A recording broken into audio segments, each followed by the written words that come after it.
Hello everyone, the Harrowstorm patch has dropped on the PTS for the Elder Scrolls Online. It is not quite live on the PTS yet, but we did get a peek at the patch notes, and well, in this video, we're going to be going over all of the new sets that they're adding. We're going to take a look at some of the old sets that are also getting changed too, and all I can really say is that some of these new sets are super broken, and some of the old sets that are getting changed had absolutely no viability before, so it's a bit of a love-hate with these new sets. I would love to hear what you guys think. Let's get into it. Alright, so let's start off with those new sets, guys. The first new set we've got is Heaty's Hearth, a new light armor set. We're going to get Magicka Recovery, Maximum Mag, and then when you heal yourself or an ally with an ability, you gain a Warming Aura for 10 seconds. While in the Aura, you and group members restore 1,020 health every 1 second, and reduce the cost of Sprint, Block, and Roll Dodge by 5%, and this is on a 12-second cooldown. A very interesting set for a healer, just to kind of offer better sustain defensively to their tank in a dungeon. But for PvP, this is a lot of cost reduction to your survival mechanics. This could actually be a very interesting set for PvP as well. Now, the Titanborn Strength is the new medium armor set that we get from the Ice Reach dungeon. We get physical penetration, weapon damage, maximum stamina, and this 5-piece. We have 110 weapon damage and 1,240 physical penetration on the 5-piece. This is not very strong to start off. This bonus will double to 220 weapon damage and 2,480 physical pen when you're under 75% health, and then quadruple to 440 weapon damage and almost 5k penetration when you're under 50% health. This is going to be an incredibly good set for PvP. 5k physical penetration is a massive damage increase. That's like 10 to 12% additional damage with the weapon damage on top, and that's when you're below 50% HP. That is a very common thing in PvP, to be below 50% HP and return your opponent's burst with your counter burst at that moment. So yeah, I can see this being an incredibly strong set for PvP, especially for bulkier builds that can take that beating and then turn around and spike down. And then we've got Banny's Torment, a heavy armor set, 4% healing taken. We get some max health, some maximum stamina, and then when you taunt a nearby enemy, you tether them for 5 seconds. While tethered, you apply Major Maim to your enemy, reducing their damage done by 30%, and you gain Major Vitality, increasing your healing taken by 30%. The tether's broken if they move 8 meters away from you, and this is on a 14-second cooldown. These are incredibly powerful buffs, each of them, and this set is going to apply both. So yeah, this honestly, even on the 5 seconds that it lasts, this seems really strong. We'll have to see how this plays out, because this seems really, really, really strong. And then the next set that we've got is a new monster set, and this is going to be the Mother Cyaniet. Sorry if I said that wrong. We've got Maximum Magicka. While in combat, casting an ability with a cast time or channeling an ability that grants you a damage shield absorbs 3,000 damage for 10 seconds, and this is on a 10-second cooldown. This is essentially the Psijic shield passive, but it's going to be activated on casting an ability with a cast time instead of holding block. Very, very, very nice, I think. But at that value of 3,000 damage on the 10-second cooldown, that's not a very strong damage shield. I like the mechanic here, but maybe this will have to be a bit stronger.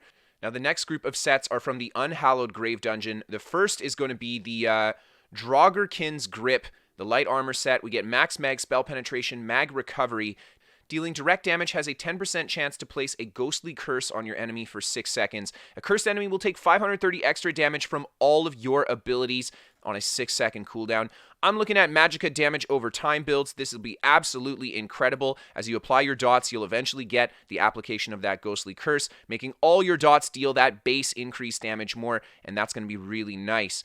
Now, the next set that we've got is the Medium Armor Aegis Collar set. The 2-3-4 piece is really nice. Weapon damage, max stam, and weapon damage. There are very few. I actually don't believe that we have a 2-3-4 piece in the game that offers you this, so this is really incredible there. Actually, there might be one other one. And then on the 5 piece, when you deal critical damage with a melee ability, you summon Lesser Aegis for 12 seconds. After 2.5 seconds, the Lesser Aegis spins, dealing 4,880 bleed damage every 1 second. And this can occur on a 10-second cooldown. So this looks like it's going to summon kind of a big AoE thing that just sits there and deals damage if people go next to it. I like the idea of this set, especially for PvP, to kind of force people to move around. But I'll have to see how big the Aegis is and how it actually functions once we get on the PTS. Now, the next set that we've got is the Grave Guardian, the heavy armor set. We get max stam, max health, max health. You summon a stone aura while blocking, hardening you and nearby group members, increasing your physical and spell resist by 4,430. That is going to be a nice amount of bulk increase while you block. That's going to be a huge amount of bulk increase. Now, what I'm worried about this set is that it's you and your nearby group members. So in PvP, this could be kind of ridiculous. I'm going to assume that you can't stack if multiple people are wearing this set, which would be a good thing. But yeah, I like that they have this just on the block, though, because if you do have a counter to your opponent's block and drop it, they will not get this bonus, and you'll be able to spike them nice and hard. Now, the next set we've got is the last new monster set, and that's going to be the Kjalnir's Nightmare set. We've got 129 spell damage in the one piece. Deal damage with the light attack, puts a bone stack on your enemy. You can only apply one stack every 1 second. At 5 stacks, an undodgeable skeletal hand attacks your opponent after 1 second, knocking them into the air and stunning them for 3 seconds, or dealing 14,500 magic damage if they cannot be stunned. An enemy that has reached 5 stacks cannot gain bone stacks for 3 seconds.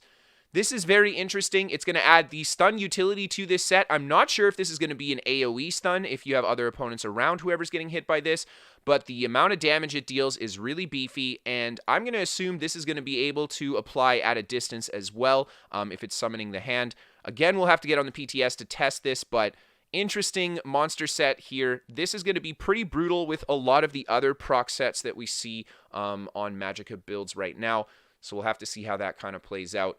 And then we, of course, have new Cyrodiil crafting sets as well. These new sets are going to be located in the various questing hubs in Cyrodiil, Velastris, Bruma, and Cropsford. So let's start with the first one, the Critical Riposte set. Now, we're going to talk a little bit about this one. We get crit resist, maximum health, crit resist, and then when you take critical damage, you apply minor uncertainty and minor enervation to the enemy for 4 seconds, reducing their physical and spell critical by 1314 and reducing their critical damage by 10%. An enemy can only be affected by your critical riposte every 7 seconds.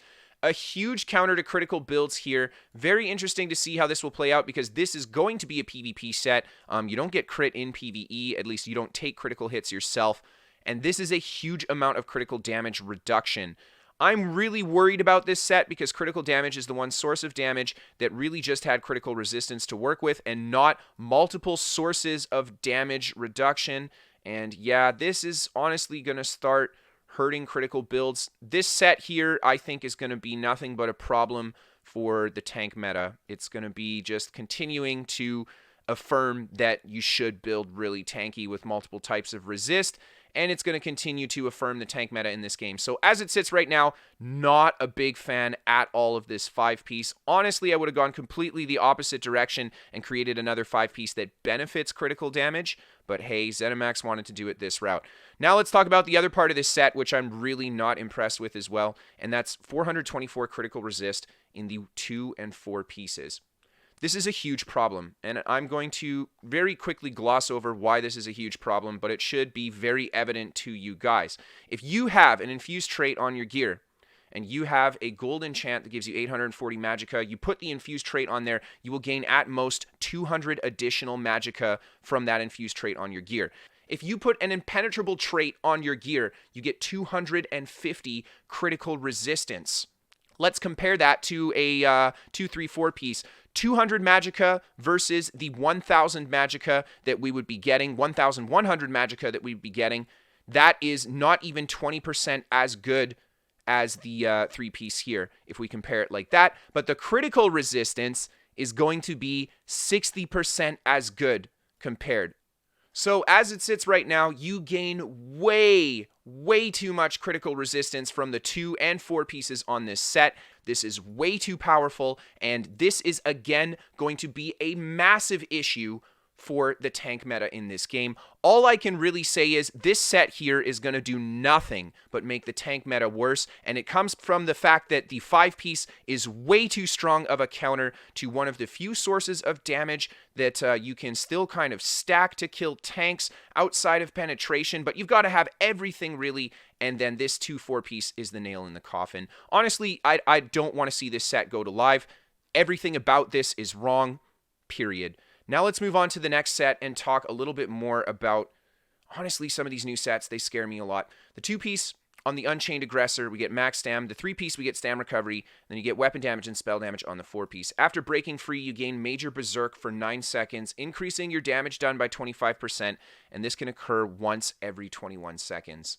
A 25% damage boost on a 5-piece. Just no. I shouldn't have to justify why this is going to be way too strong. This here is cool. I like that we get some Major Berserk, but on break free is way too easy to keep it happening. This directly benefits a tank build who will constantly being stunned.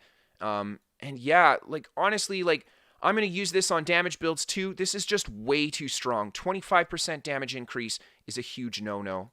It's a huge no-no, especially if it's this easy to get and on almost the 50% cooldown, or you'll have it up 50% of the time. Yeah, man. Big no-no. Big no-no on this set again. And then we got the Dauntless Combatant. We had max stam, max health, max magicka, and max health. When you're affected by a disabling effect, you automatically break free for no cost. After using this effect, you become winged and cannot re-trigger this effect for 21 seconds. This one I'm okay with. It definitely helps. It's going to help with your stam sustain a lot. But yeah, this is kind of going to be a handhold set again for a less experienced player. To be perfectly blunt, if you're a good player, you shouldn't use this set. But I do like that they have added something like this.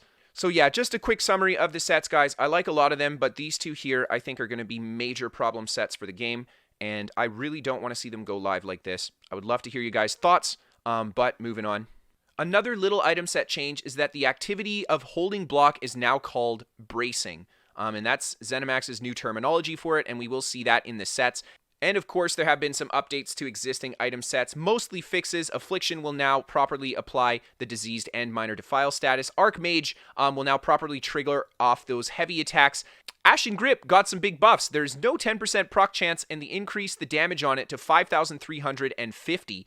This is actually not a bad set. Again, I'll get on the PTS to try out Ashen Grip, but wow, what a massive buff to this set. Auroran's Thunder has also had some changes. They decreased the damage per tick to 1147 from 1285. Briarheart has had the healing reduced to 378 down from 609, but there's no longer a hidden 1-second cooldown on the heal.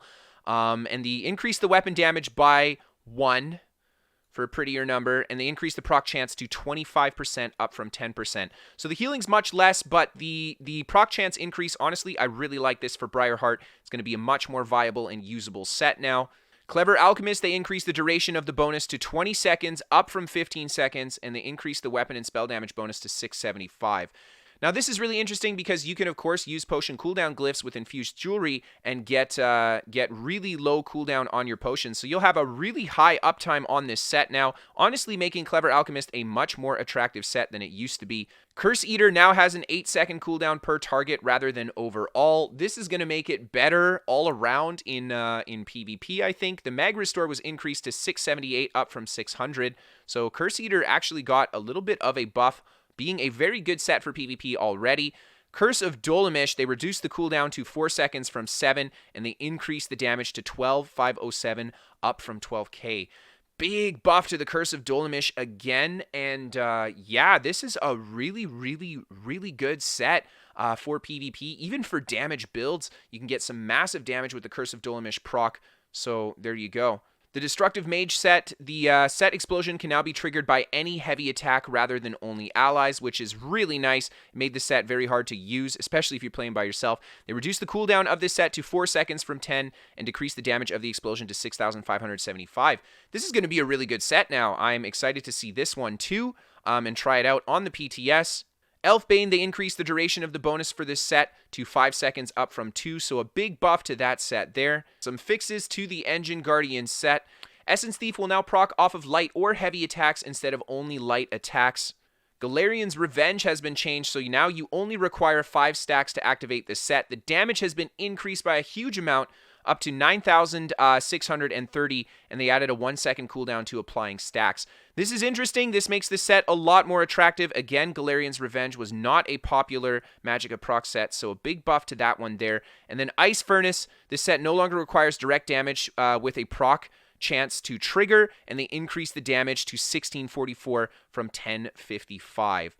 This is very interesting, especially for something like an ice build. I play an Ice Warden from time to time, and without the cooldown on Ice Furnace, this is very, very interesting. There's a 1-second cooldown on this proc when you deal frost damage, essentially, and it's going to add that additional 1644 damage on top of every single attack, pretty much. So very excited to see how this plays out. Lakey's focus has been changed to grant major evasion rather than applying a unique buff, and they reduce the penalty from the area of effect damage to 15% rather than 25%. And they removed the healing reduction from this set as well. Molekena, they reduced the cost penalty of this set to 8% down from 20%. Very interesting, man. 2-piece Molekena, very, very strong for burst. And that 8% cost, yeah, that's very attractive. Morkelden has had some fixes as well, so it should be working a little bit better. And they removed the proc chance from this item set, so you will have it up much more reliably than before. Scathing Mage, this set no longer considers the first tick of each dot over time as direct damage, so a nice fix to the Scathing Mage set there. It shouldn't be proccing way too often. It no longer requires critical strikes to proc, which is going to make it easier to proc now that it's working correctly, and the cooldown has been reduced to 5 seconds as well. Sheer Venom, like I said, it will now proc off of the poison injection, and the damage has been increased to 9,660 as well. Stormmaster will now proc off of Overload, and they increase the damage to 1605 on this set as well.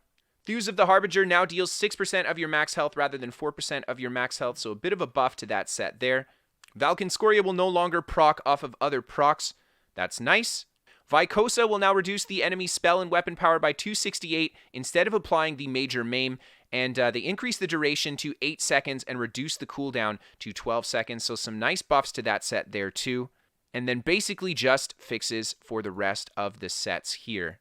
And that is all of the set changes in the upcoming Harrowstorm patch. If you guys like this video, hit that like button. If you guys are new here, hit that subscribe button. I would love to hear what you guys think about these changes, so let me know in the comments down below. A link in the description below to the overview of the balance and class changes for the upcoming Harrowstorm patch as well. So be sure to check that out if you guys want to be fully informed with the changes coming this patch. If you enjoyed this and you want to catch some live stuff, you can check me out on Twitch. Give me a follow on Twitter if you want to keep up to date with my shenanigans. Check out my website for fully written guides for builds, as well as a hub for all of my content. We are sponsored by What the Fast. They're a VPN for gamers. They give me better ping to my favorite games, and they're free to try for the first month. If you guys want to give them a shot, down in the description below, there's a link to it. And last but not least, if you guys really love the show and you want to help support it, you can always become a patron on Patreon. Without you guys, I wouldn't be doing this job, so thank you guys so much for helping me out. Thank you guys so much for tuning in and watching the video. And as always, I'll see you guys next time. Have a great night, everyone.